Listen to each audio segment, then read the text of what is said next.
Hello friends, मी सायली वराळे makeup artist. तर आज आपण बघणार आहे डर्मा पॅलेट, जे क्रायलॉन कंपनीचे डर्मा पॅलेट आहे त्याबद्दल आपण सगळी माहिती बघणार आहे की डर्मा पॅलेट हे जे आहे हे कुठल्या स्किनसाठी चालतं किंवा ते कुठल्या ऋतूमध्ये आपल्याला वापरता येईल, त्यानंतर त्याचे शेड कुठले आहेत, तुम्हाला कुठलं क्रायलॉनचं पॅलेट घ्यायचं ॲज अ प्रोफेशनल किंवा तुम्ही जर सेल्फसाठी घेत असेल तर तुम्ही कुठले शेड सिलेक्ट करायचे।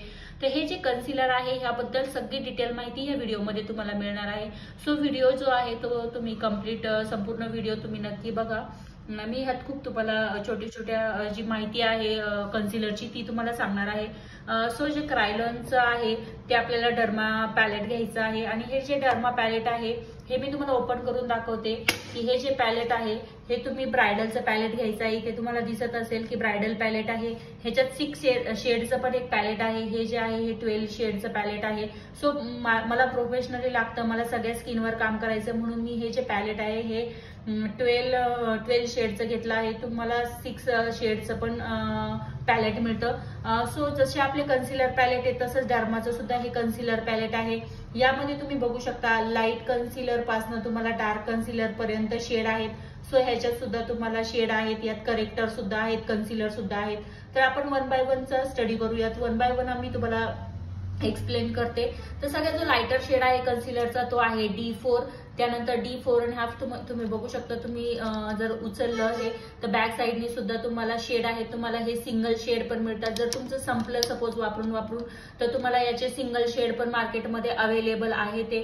त्यानंतर तुम्ही बघू शकता हे D4.5 जे आहे तर हे शेड जे आहे ते आपले डर्माचे, तर हे ॲज अ कन्सिलर म्हणून तुम्हाला यूज करायचे आहे। ह्याचा बेस जो आहे तो खूप ड्राय बेस प्रॉडक्ट आहे। सो उन्हाळ्यामध्ये जर तुम्हाला कुठलं कन्सिलर पॅलेट बेस्ट असेल तर मी म्हणेल की तुमचं क्रायलॉनचं derma palette is a best palette for समरसाठी बेस्ट आहे। त्यानंतर हे जे पॅलेट आहे हे तुम्हाला ऑइली स्किनसाठी खूप बेस्ट आहे। ऑइली जर स्किन असेल तर हे ड्राय बेस प्रोडक्ट आहे, त्यामुळे तुम्ही हे यूज करू शकता। तर तुम्ही इथे बघू शकता, तुम्हाला माहितीच आहे की आपण जे कन्सिलर वापरतो हे स्किन टोन पेक्षा किंवा जे स्किनवर तुमच्या प्रॉब्लेम आहेत ते 2 टोन किंवा 1 टोन डार्कर कन्सिलर तुम्ही वापरू शकता आणि 100% कव्हरेज देतं। तुम्हाला टॅटूचे डाग किंवा मग चेहऱ्यावरचं गोंधन वगैरे घालवायचं असेल तर Derma is a best palette. त्यानंतर तुम्ही बघू शकता इथे जे डार्क शेड दिलेले आहेत तुम्हाला, तर ह्याने तुम्हाला कटिंग जे आपण करतो फेसला शेप देण्यासाठी तर त्याच्यासाठी हे डार्क शेड तुम्हाला यूज होणार आहे। हा सुद्धा डार्क शेड आहे तो यूज होणार आहे। किंवा तुमच्याकडे जर एखादी डस्की स्किन आली तर डस्की स्किनला सुद्धा कव्हरेज करण्याचं हे डार्क कलरचे जे शेड आहेत ते करू शकता। त्यानंतर तुम्ही बघू शकता इथे एक ऑरेंज कलर दिलेला आहे, त्यानंतर एक थोडासा डार्क ऑरेंज आहे आणि हा रेडिश कलर दिलेला आहे। तर हे जे आहे जनरली रेडिश कलर वगैरे, तर हे जे आहे ते तर हे कलर जनरली तुम्हाला कटिंग प्रॉब्लेमला हाईड करण्यासाठी, ज्याला करेक्टर आपण म्हणतो, तर करेक्टर म्हणून हे यूज करायचे आहे आणि त्यानंतर ह्या कलरने त्याला न्यूट्रलाइज करायचं आहे।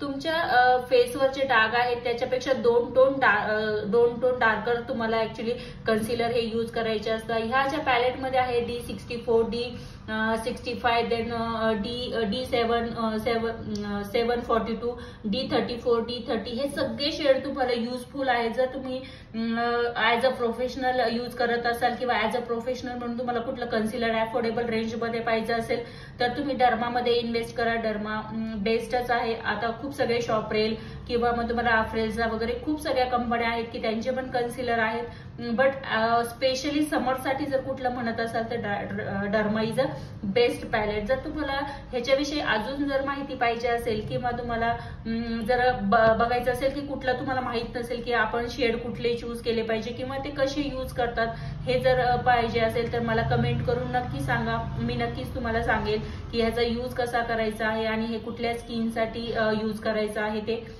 सो तुम्हाला ही इन्फॉर्मेशन कशी वाटली मला कमेंट करून नक्की सांगा। तुम्ही जर माझ्या चॅनलवर नवीन असेल तर नवनवीन व्हिडिओ पाहण्यासाठी माझ्या चॅनलला सबस्क्राईब करा, लाईक करा। थँक्यू।